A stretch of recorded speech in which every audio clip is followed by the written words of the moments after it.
নমস্কার বন্ধুরা, তোমার কাস্ট সার্টিফিকেট কি অ্যাক্টিভ আছে নাকি ইনভ্যালিড হয়ে গেছে?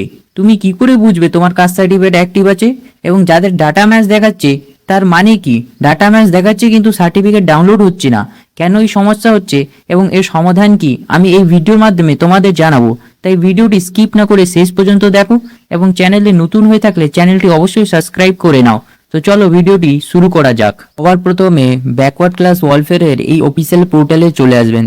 তারপর এই 3 লাইনে ক্লিক করবে। ক্লিক করার পর বাম দিকে দেখতে পারবেন SC/ST বলে লেখা আছে, এই SC/ST তে ক্লিক করবে। ক্লিক করার পর নিচের দিকে দেখতে পারবেন চেক সার্টিফিকেট বলে একটি অপশন রয়েছে, এই চেক সার্টিফিকেটে ক্লিক করবে।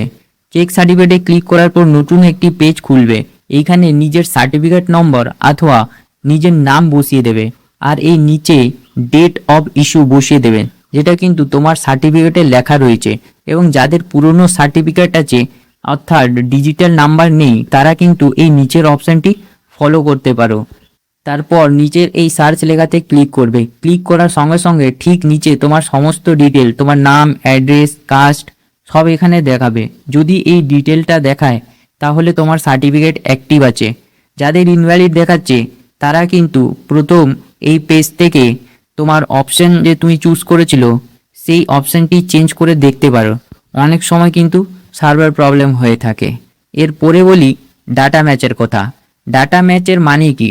ডাটা ম্যাচের মানে হচ্ছে তোমার সার্টিফিকেট নাম্বার এবং তোমার নাম দিয়ে যখন তুমি এইখানে ভেরিফাইতে ক্লিক করছো তখন এই সার্টিফিকেটের সাথে এই নামটি ম্যাচ করছে। ম্যাচ করছেই বলে কিন্তু ডাটা ম্যাচ দেখাচ্ছে।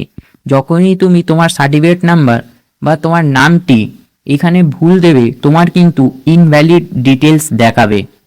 এবং অনেকেই বলছে ডাটা ম্যাচ তো হচ্ছে, কিন্তু যখনই ডেট অফ বার্থ বসিয়ে সার্টিফিকেট ডাউনলোড করতে যাচ্ছি সার্টিফিকেট ডাউনলোড হচ্ছে না।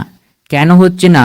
তো তোমাদের দেখাই, দেখো এইখানে লেখা আছে নভেম্বর 2022 সালের পর যাদের সার্টিফিকেট হয়েছে তারাই কিন্তু এখান থেকে সার্টিফিকেট ডাউনলোড করতে পারবে।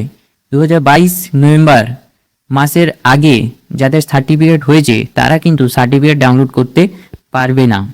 আশা করি তোমাদের বোঝাতে পারলাম। তো আজকের ভিডিও এইখানেই শেষ করলাম। ভিডিওটি ভালো লাগলে একটি লাইক এবং চ্যানেলটি সাবস্ক্রাইব করে নাও। আর কোনো প্রশ্ন থাকলে কমেন্ট বক্সে অবশ্যই কমেন্ট করে জানাতে পারো। দেখা হচ্ছে নেক্সট ভিডিওতে।